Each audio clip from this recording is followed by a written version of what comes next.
Live. All right, let's see. I think I need to How go do to I see YouTube. who pops in here? Can we see like a counter of who's watching? Um, we can see people that leave comments. So let me just check the YouTube. Yep. I need to make this public. Okay, yes, that's public.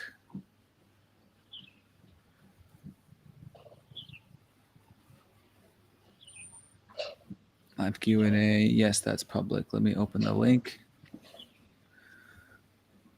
Bow. And then over here.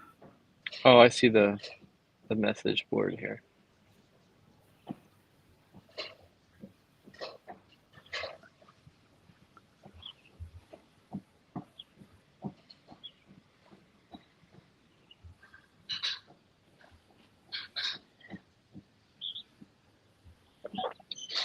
Oh, this is awesome. The live stream to both YouTube channels.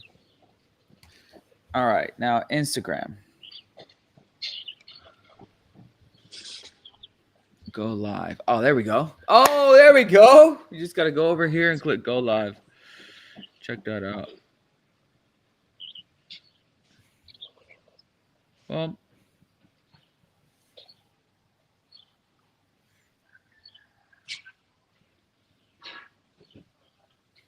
yo, yo, yo, yo, yo. And then if I click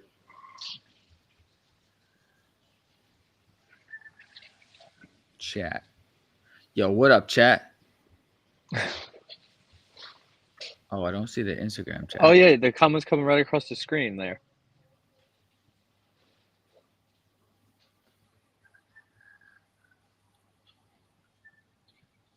Chat. Yo, what up, chat?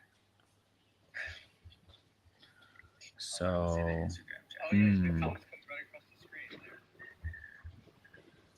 okay, so I'm not seeing the Instagram chats go onto the restream. I'll show you what I'm seeing. So there's some comments on Instagram, but normally, so if I leave a comment on YouTube, I'll leave a comment on YouTube. YouTube.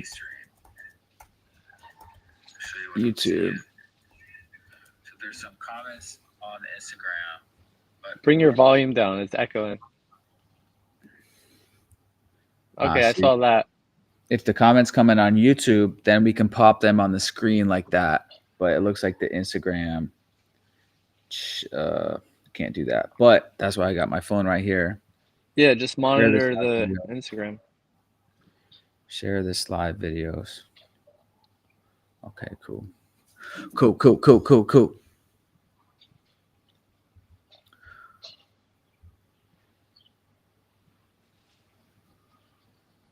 All right, now let's go back. Let's go back and let's drop some fucking knowledge on these bastards. All right, where did that go? Damn nipple. Damn, you got a damn nipple, son? Shit. Damn nipple joined the chat. What's up, damn nipple?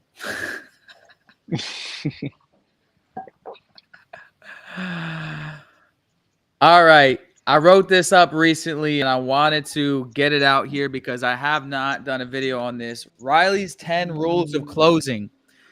And you see, guys, I crossed out the word closing and I put conversation because we're talking about the same shit here. All right.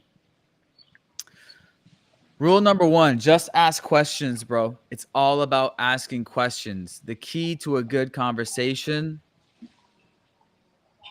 is just about asking good questions. The one who asks the questions is in control. The great thing about questions is A, it's more conversational, and B, it helps them come to their own decision. When you get good at asking the right question, they sell themselves, aka they realize that they do want to sign up now. Remember, they're already interested. Your job is just to get them over the hump. So you just have to ask the right questions to get them to remember or realize why they want to sign up now and not later. Remember, almost always you should be asking open-ended questions that not sure what to open-ended questions. Not sure what to say, ask a question. Not sure how to reply to their question. What do they do, Jay? Ask a question. The best reply to a question is a question.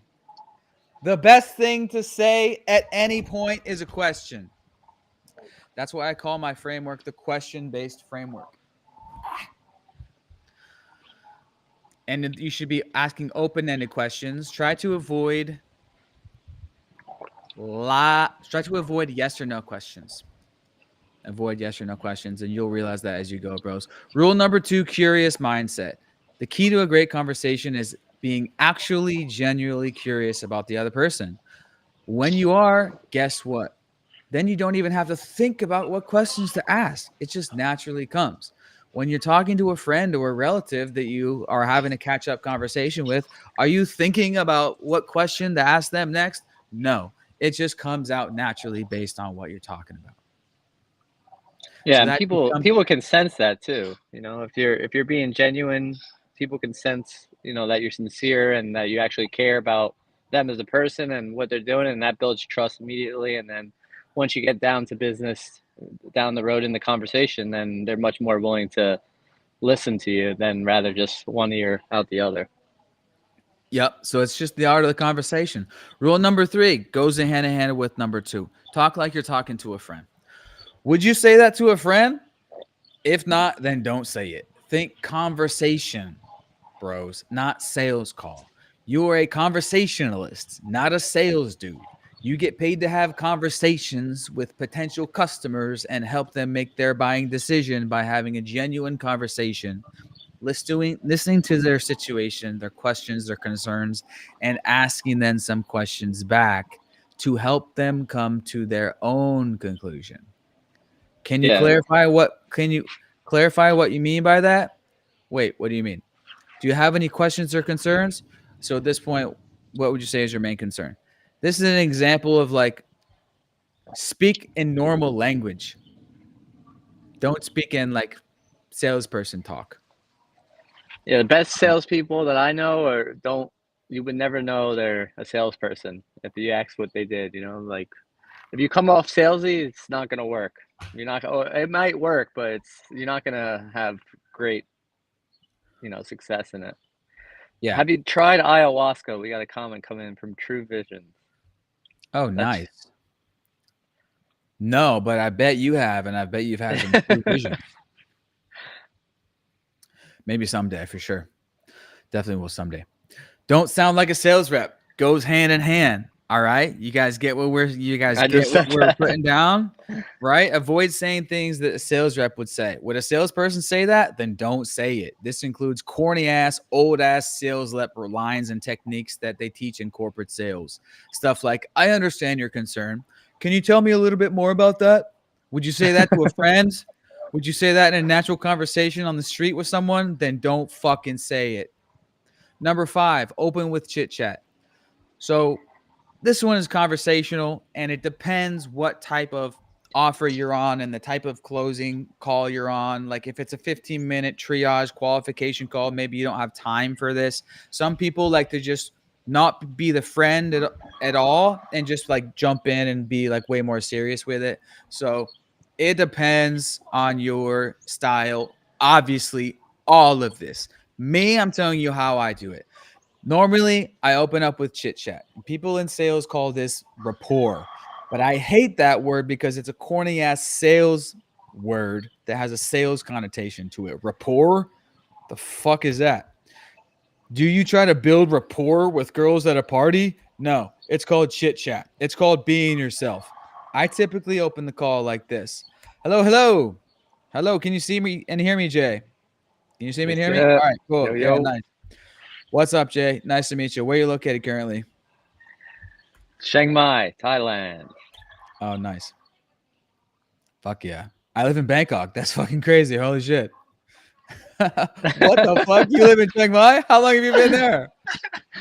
8 years. What about you? Holy shit. 10 years. I beat you. And so that's literally how I would open a call, you know? And so it's just, oh yeah. So I'm writing out like the script here. Oh, nice. What brings you here? Like for work or for what? Okay, nice. Obvious follow-up question, chit chat, etc. Like we just did. Yeah, I think it's super important. I mean, I do that no matter what. Even if it's a 15-minute call, I'm taking at least a minute, minute and a half to just shoot the shit a little bit, lighten the mood. Because everyone's like, when you're meeting someone new, regardless of the situation, you don't know what you're getting into, right? So just Yeah, just be a fucking human being, not an AI. yeah. So I do that no matter what time frame the call is. For sure. Yeah. Be a human. Rule number 6, take a chill pill and be yourself, bro. If you think you need to talk in a certain way or act a certain way, you're wrong. Sit back, be casual, never try to be someone else. Speak a certain way or put on some sort of facade because it's a sales call. The great thing is, not only does this make work more enjoyable, but it actually gets more sales because people can sniff out when people are trying to sell them, and it's a turnoff. Yeah. Yep. You come off disingenuous and that you just want to get the sale, then people can read that all day long. It's called sales breath. Ooh, sales breath. Never heard that one. Yeah. Nice. Yeah. Got to wash that shit out. Rule number 7, your mindset is you are qualifying them. Once this mindset sinks in, bros, you'll be unleashed. Once you truly sit back, have a conversation with anyone, once you can truly sit back and have a conversation with anyone and just listen to what people have to say and just ask some questions in order to see if they might be a good fit and not care or not, you'll truly unlock the next level of making money.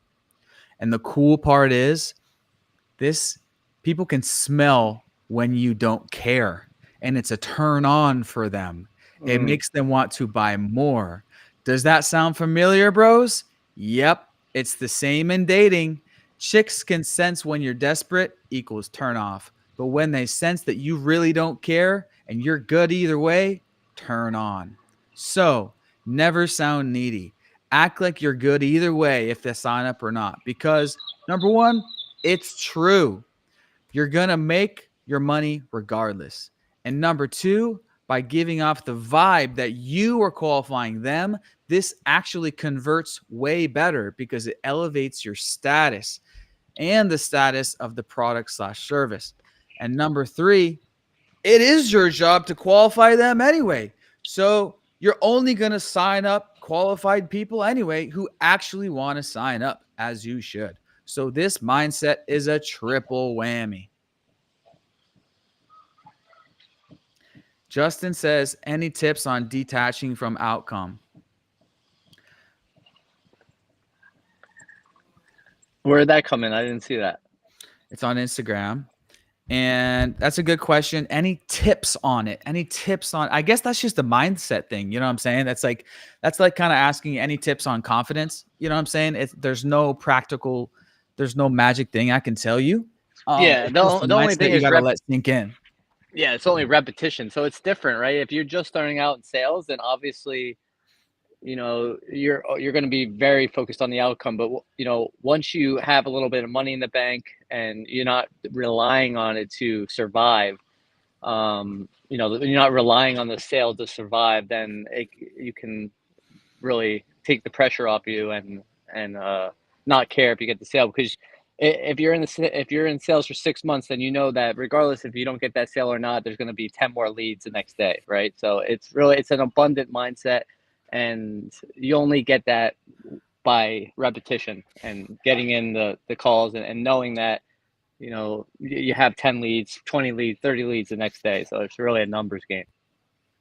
So that's funny. He actually asked that question on rule number 6 before he even saw this slide about detaching from outcome. But that being said, it's still a good question. Tips how to detach. And obviously, if you have a cushion and you don't need money this week to pay the rent this week, that helps. But when you're young 20s, where most of us are broke. And so I have this idea as a practical tip, Justin.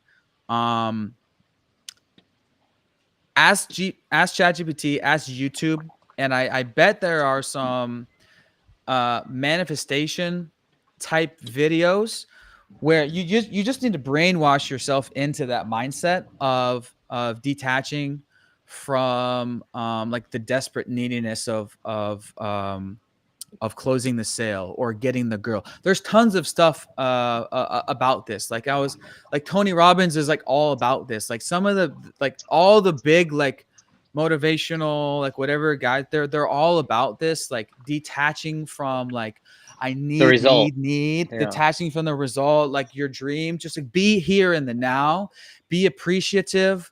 Yeah, this is like what Eckhart Tolle stuff. This is what they teach in Buddhism. It's just like, be grateful for today that you have a job and that you are healthy, and then you have fresh air, you have running water, you have shelter over your head. And so it's that mindset of gratitude.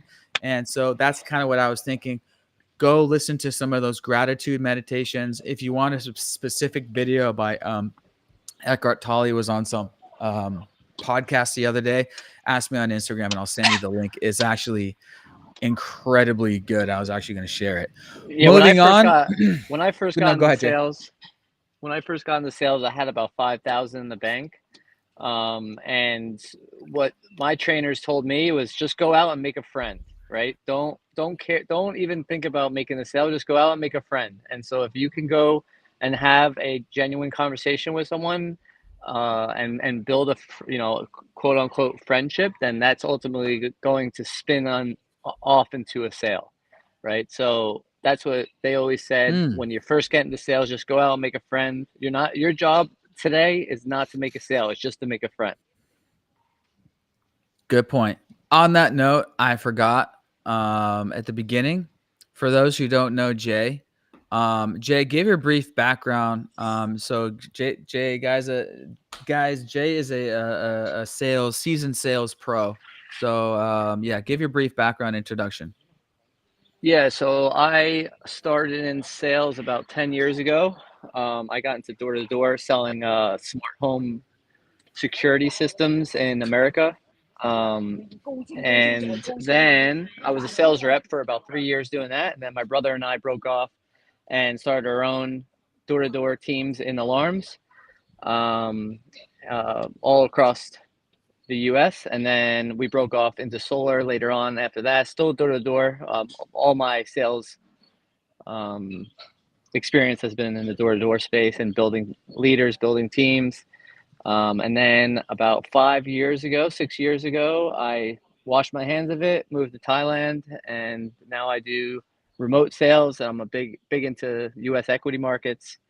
And yeah, now I'm just living in Chiang Mai, living like a local over here. Living that life, bro. Living that life. There you go. You're basically kung half Thai by now. Yeah, but I did it. I did, some say some of the hardest sales you can do door to door. Just right in. I just threw myself into the wolves, and just by getting my teeth knocked in, I learned sales. Yep.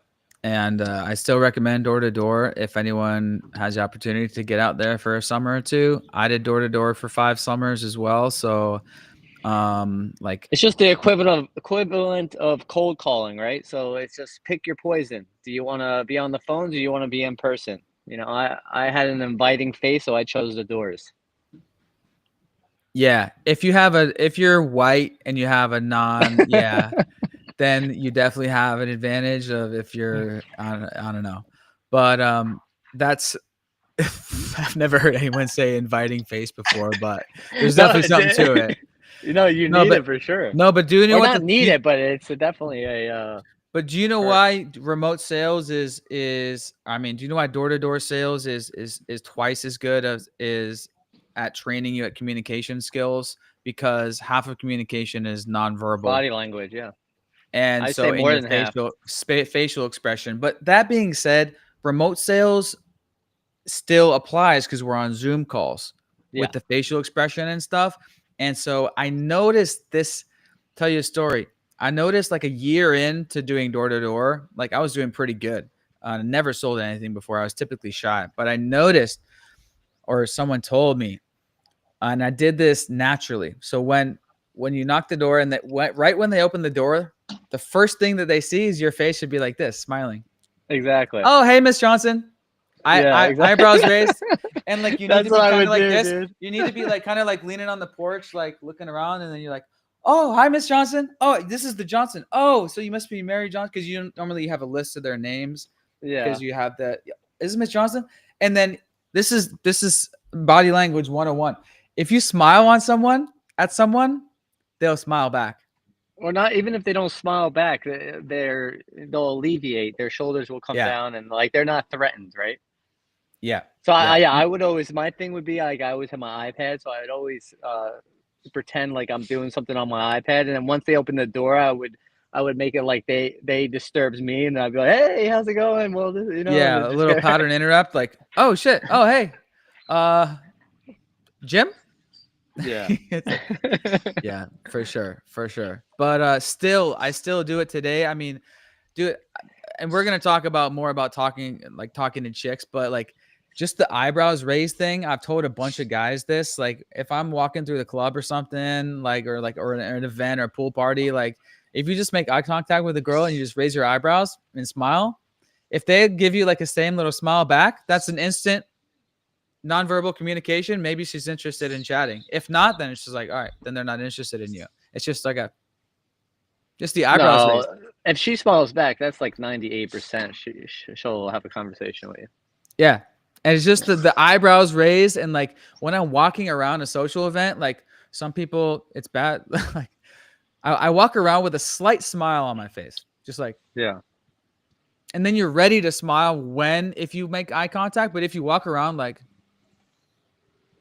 Yeah, like you're the it's a shit. total it's a total turn off. You're not inviting. But if you walk around with a slight smile, like you're inviting. And anyways, that's body language. And when I start a Zoom call, I'm doing the same thing. I'm leaning back. They'll hop on the Zoom call, and then it's like, oh, hello, you there? Hey Jake, can you Yeah, hear me? and it's body Hello. language. We got body language and tonality, right? Those are you have to disarm. You can disarm people by your tonality and your body language, and then once they feel safe and trust you to, as much as they can in 30 seconds, right? Then you're good to go. Yep. So number 8, don't sound needy. Some of these are repetitive, but some Yeah, of they're these they're all need flowing into each other. they all flow into each other. But don't sound needy. Think talking to chicks. This ties into rule number 7. It's all about the vibe you're giving off. I use the dating analogy all the time because at its core, we are talking about the same things. It's called communication. So whether you're talking to a potential customer or a hot chick at a party, the basic principles of conversation apply. Open with chit chat. Be yourself. Be genuinely curious. Talk like you're talking to a friend. Ask obvious questions. Be funny, aka be yourself. Yeah. Ask questions to direct the conversation where you want it to go without being salesy or corny, and with genuine sense of curiosity that gives off the feeling that you are actually curious about their answer, just like in a real conversation with a friend. And at the end, pop the question. So if you're with a girl, ask them, so want to have sex? No, just like JK Law. That was I was cracking up when I wrote that. So because that's honestly, if you dig deep enough, that's what the end goal everyone wants, right? Girls too. So fuck. so But so yeah, just so like if anything else, like what we said about the abundance mindset, right? Like when you're talking to a girl or a sales call, if you can not care about the result, you win. And the way to do that is just know that you have thousands and millions of other opportunities if that doesn't go well, right? So I'm never worried about the result. If it's girls or sales, it's just like I'm always knowing that if it doesn't work, I got the next calls, I got the next girl right at the next seat. So for me, I built up such a rejection kind of like skin that it doesn't Yeah. bother me at all. I'm just like I just look for the no's. I know the yes is right down the corner. Yeah, you got to build up that rejection skin. It's like any sport. It's like if you're gonna go train BJJ, your first few months you're gonna be sore as fuck. You're gonna get you're gonna get killed. Same with Muay Thai or basketball. Or You're gonna get golf golf, anything. It's or gonna be poker. anything new, frustrating as fuck for the first while, and then you get comfortable. Same shit. Sex is a sport. Sales Yeah. is a sport.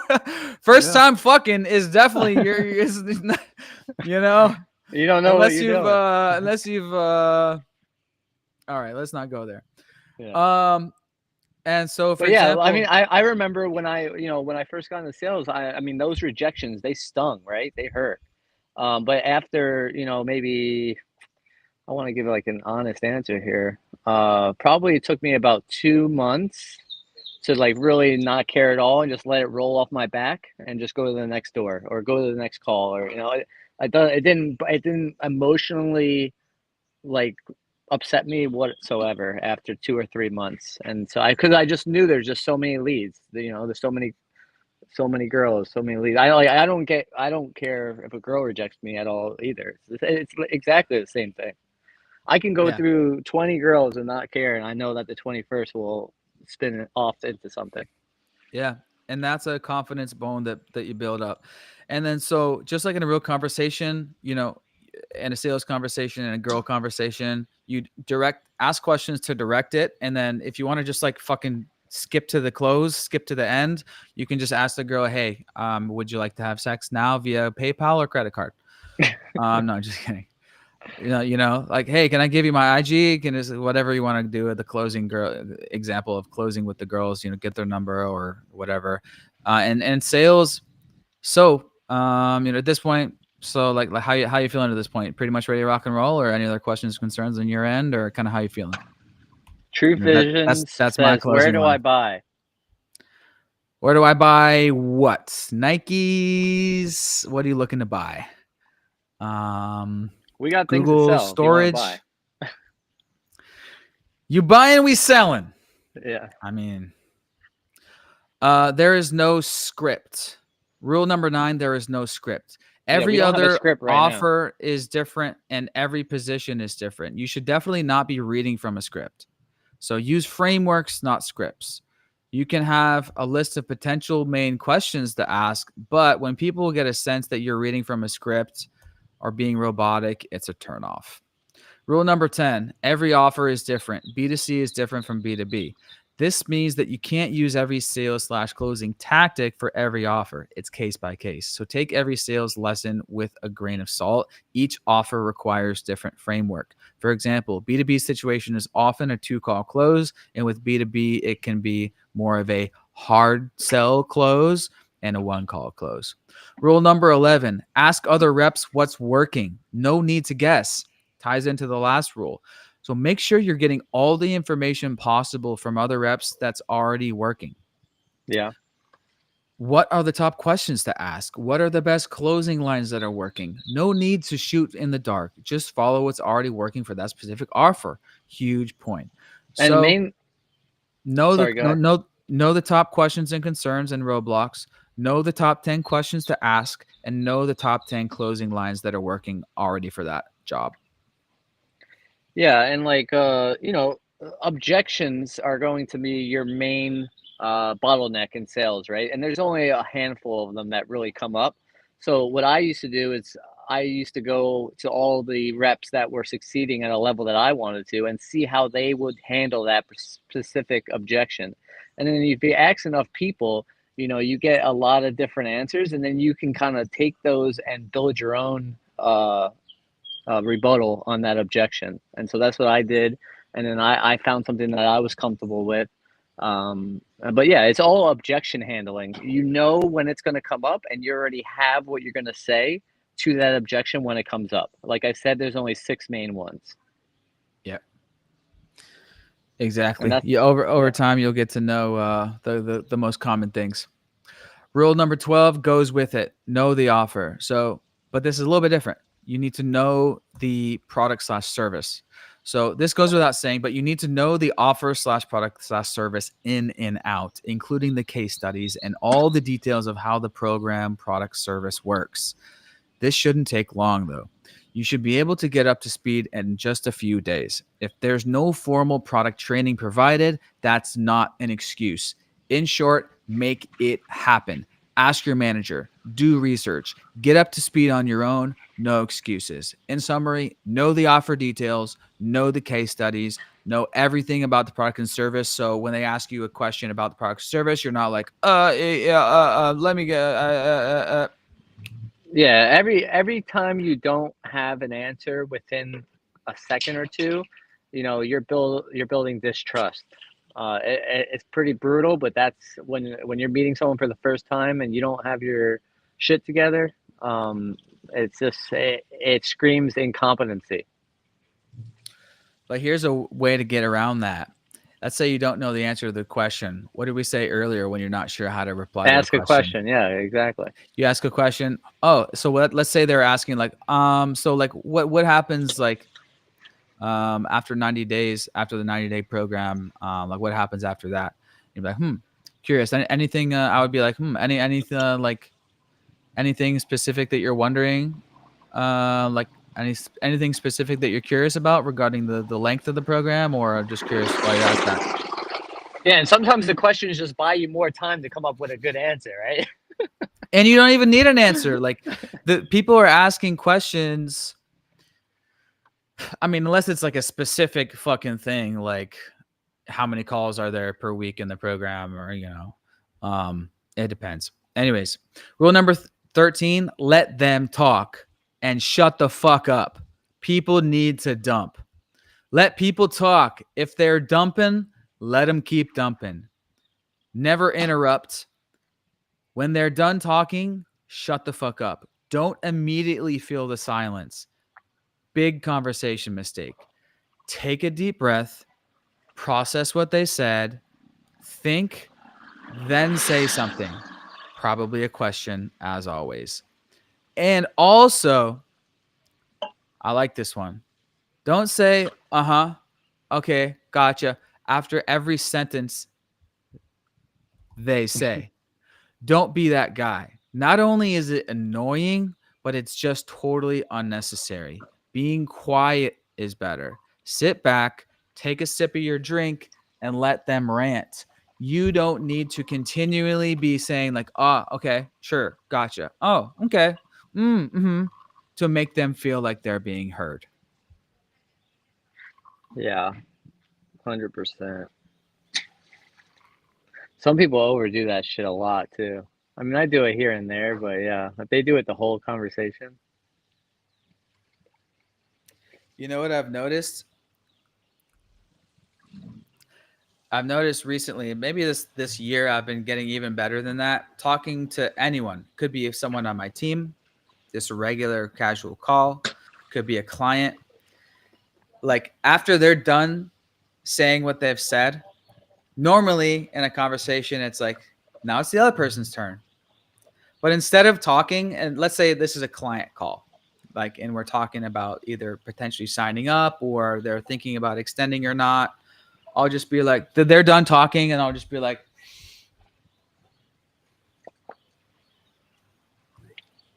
just take your time. I'll just be like, I won't spit something out and be like, oh, gotcha, okay. No, I'll just be like casual and kind of take my time and be like, all right. And usually they'll start talking again. And they'll dump. Yeah. They'll dump further because they're not finished dumping. But normally they think it's courteous for them not to rant too long. But if you just go like, okay, cool, and you act like, yeah, you're just chilling, then they'll say the next thing on their mind. And so you just need to let them get everything on their mind out, Yeah. because they're going to let all their questions or concerns out, and then once there's a stalemate, then just be like, cool, so like at this point, any other questions or concerns on your end, or kind of where you at? I So is love that that it? line. I know. I like it. Like just shutting up. Like look at Elon Musk. Every time he's asked a question, he does the same thing. He sits there for 5, 10 seconds and thinks about it. People don't like to sit in silence, though. That's the thing, also.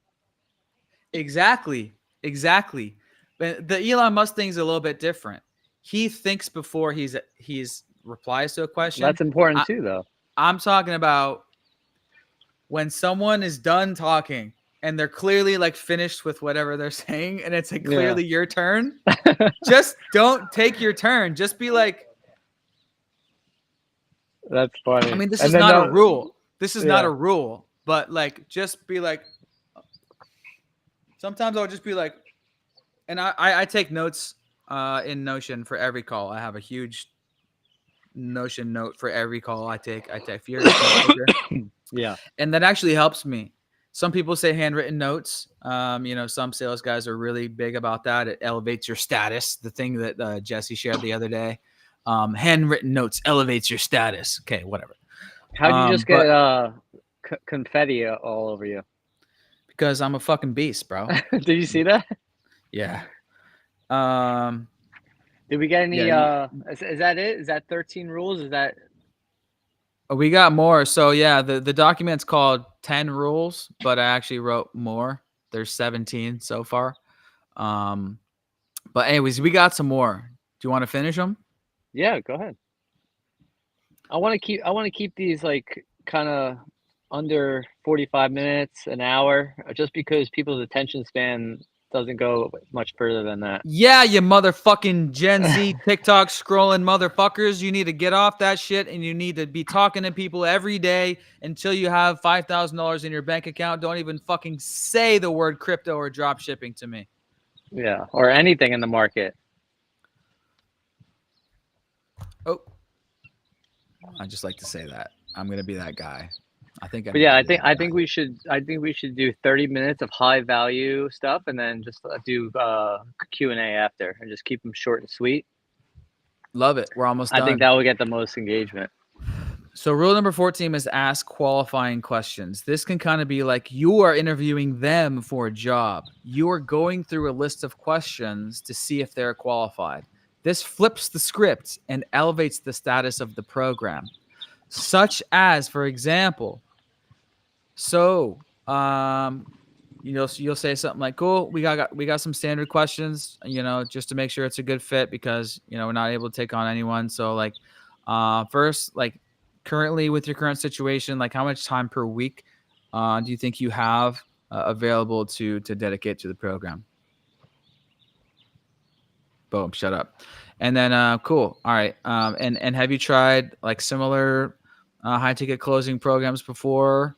Or, oh yeah, blah, blah, blah. Okay, interesting.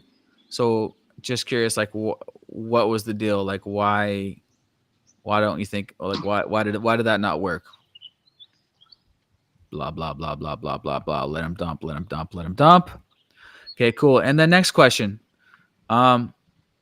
I have to ask you, are you able to put in the work? Because I need to make sure that there's nothing in your life going on. Like you have a wedding coming up or something huge coming up over the next 90 days. Are you able to put in the work over the next 90 days? Shut up. You see what that question does there? Now they're selling themselves. Oh yeah, I can. I definitely can. There shouldn't be any excuse to stop me to do the 90-day accelerator. Right? They're selling themselves for the job interview of joining your program. Right? And then number four question, are you sure you want to do this? Or another one is, you sure this would be a good fit for you? Something like why do you think, like, are you sure the program would be a good fit for you? And what makes you choose to do this accelerated program now and not later? And then they're making they're selling themselves on why now and not later, because that's a Or big thing. if they're not sold, these questions will bring out the objection early on in the conversation, so you can handle it right away and move on. And if not, you can end the call and go on to the next. You know, you want to be efficient with your time too. You only have so much energy, right? So if you waste your time with people that are not qualified and that are not buyers, then it takes away from the energy for the guy that is a buyer on the next call. So the qualifying questions not only allow you to pull out objections and see if they're going to be a potential client, but you're saving yourself time and energy that you need for, you know, the next half a day or whatever of taking calls. So like for me, when I was on the doors and I sniffed out someone, you know, wasn't didn't you know, wasn't interested in the product, didn't have the credit worthiness to get the product, or just was being unreasonable or didn't have the money, I would just, you know, be like, okay, we're, you know, and I just move on to the next, save my energy for the next door. Yeah, I do that with girls too. And yeah, qualify. You know, if they're not interested, okay, cool. Next. Qualify fast. Yep. So qualifying questions, and this is kind of what you just said, Jay. I can't see that writing, by the way. Oh, okay. I'll zoom in. So I like this one. Like if they're not sounding too sure or enthusiastic about the program, like I'll just say like, all right, man, I'll just be honest. Like you don't sound very confident. Like, are you sure? Like, are you sure you're committed ready to do this? Pull the trigger. Oh yeah. Are you sure you're ready to do this over the next 90 days? Because you don't sound so sure. And then if they're actually interested, they'll be like, no, yeah, I am. But if they're not, they'll be like, yeah, I'm not. You're right. I'm not really so sure. Okay, cool. Yeah, to be honest with you, you know how many times I hear that? To be honest with you, man, I just don't have the money. Price objection is a big one. Yeah. So here's you do your financing. Yeah, price objection is a huge thing for high ticket sales, or just figuring out the price thing. But so I'll read this. You don't sound so sure, man. Lol. Are you sure you're ready to put in the work? Because we need to make sure you're actually going to put in the work, man. This is a big requirement on our end. And if they don't sound super excited, call this out, because it's calling them out. Like, bro, I'm not sure you're a good fit, man. You're not looking like a good fit. And if they really want to join, they're going to start selling themselves, right? It's the job interview framework. You're qualifying them to let them in the gate. And if they don't sound excited, be like, I'm not sure this is a fit for you, man, because you honestly, you don't sound so excited. Like you're really like, you don't sound excited at all. Rule number 15, it's how you frame the call. This ties into the qualifying questions. So you can frame it as a qualifying call. You can straight up, optionally, frame it as a frame the call as, okay, so on this call, just going to be asking you some questions, see if we can help you and see if it's potentially a great fit, because can't work with anyone and because we need to be actually really sure that we can help you, because our main thing is keeping success rate high and we don't want to waste your time if we can't help. Sound good? So that's kind of standard kind of frame. Number 2 is advanced. Frame it as a yes or no at the end call. This can be powerful AF. Frame it as a yes or no at the end. This can be powerful AF. So something like this. Cool. So on this call, just going to ask you some questions, see if we can help you and see if it's good fit. Also at the end of the call, all that we ask is for either a hell yeah or a no thanks, not I'll think about it or I'll get back to you or, you know, ask my mom or whatever. Cause usually what we've noticed is I'll think about it or I got to ask my wife is just a polite way of saying no thanks anyway. And so we find that usually we get the best results from people that are a hell yes from the get-go. So at the end of the call, all that we ask for is a hell yes or a no thanks. That sound good? Cool. Thanks. All right. Get into the call. That can be powerful AF. Rule number 16, master the closing lines. Sometimes it's all about the closing lines, for example. So at this point, kind of where you at? How you feeling about everything? So at this point, what would you say is your main concern this point so far? So at this point, how we feeling? You pretty much ready to rock and roll, or do you have any questions, concerns on your end, or kind of where you at right now on your end? Cool. Yeah, the way I would do it all the time, the way I would close, just, you know, to give you an exact way, is I would be building value throughout the whole call, or if I was in a sales presentation for an alarm, I would just go over all the points. So if we were able to do this, and like throughout the whole call, I was building value, and I would just go over it again. If we were able to do this, and I would already drop price. Does the 4,000, does that make sense to you? And then they would say yes or no, or if the objection would come up there, and then handle it. And then I would just always assume the sale and keep asking for the sale. Yep, exactly. Assume the sale is a good one. I should add that as a new rule. Yeah, maybe you can write that one. And like at the very end, I just like to ask. So cool. So yeah, at this point, any other questions or concerns, or and then they will say that's basically asking for the sale. If they have any other questions or concerns, they'll say blah blah blah. But if not, they'll be like, no, pretty good. So cool. So how you feeling at this point? You ready to rock and roll, or kind of where you at? And they'll be like, either yeah, like what are the next steps, or blah blah blah blah blah.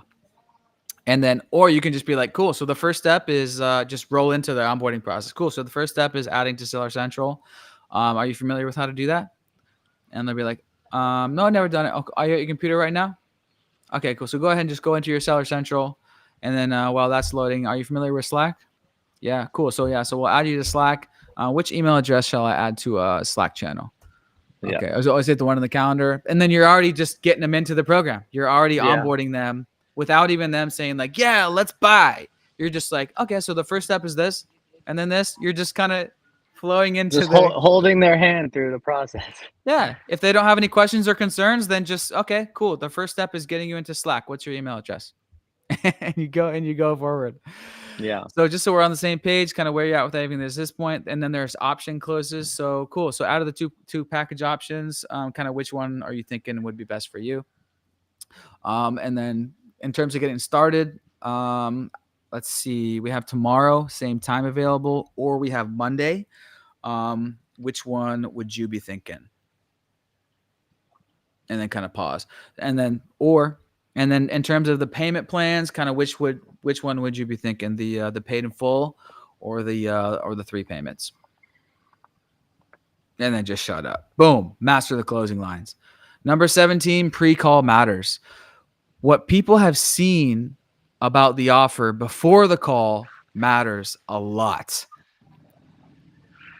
So ideally, they are basically pre-sold. For example, if they've watched the full webinar / VSL about the program and read the FAQ and the case studies and all the details about the program. So if they're not at least partially pre-sold before the call, try to fix this. So tell the owner that they need a webinar or VSL.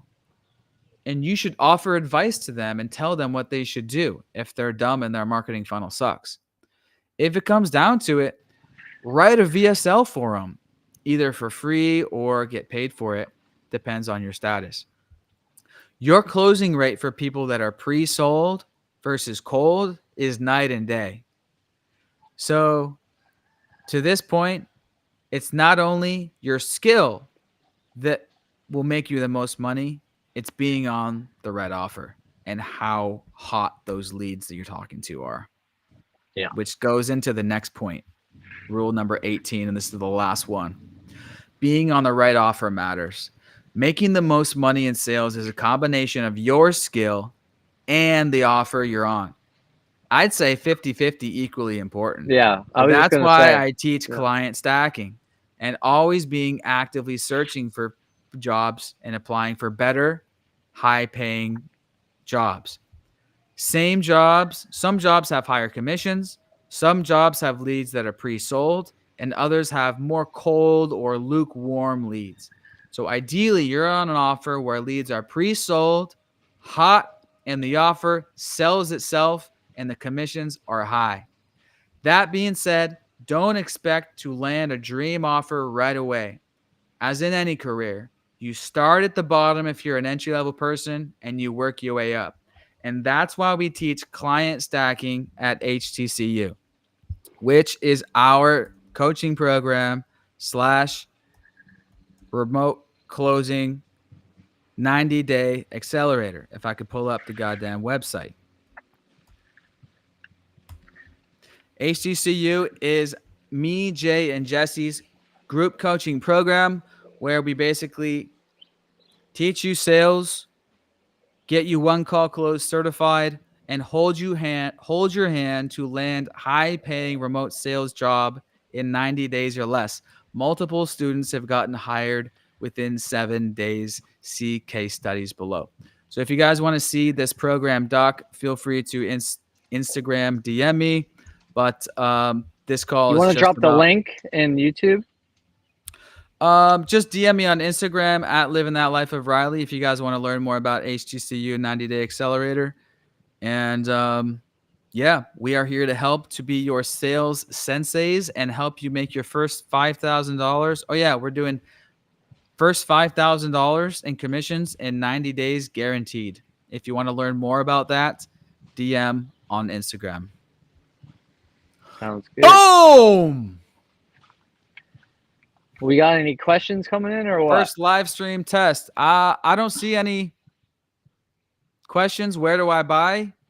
DM on Instagram if you want to learn more about the program. DM on Instagram, and we cannot work with anyone for the obvious reasons that we talked about in this training. Yeah, because we need to make sure the case studies are high. But Tom got hired in 7 days, Birdie in 10 days, Max in 3 days, Jake in 7 days, Henry landed dream job in real estate, Winston landed role in ecom automation course, Bernie is crushing it, Andre's crushing it. 10. Tom closed 6 deals out of 8. Learn more. Hit me up. Instagram. Gotta go. That was the good first test, Jay. Yeah, man. Are we off live now? No, we're still on live. Oh, Anything else? Any final words for the peeps? No, man.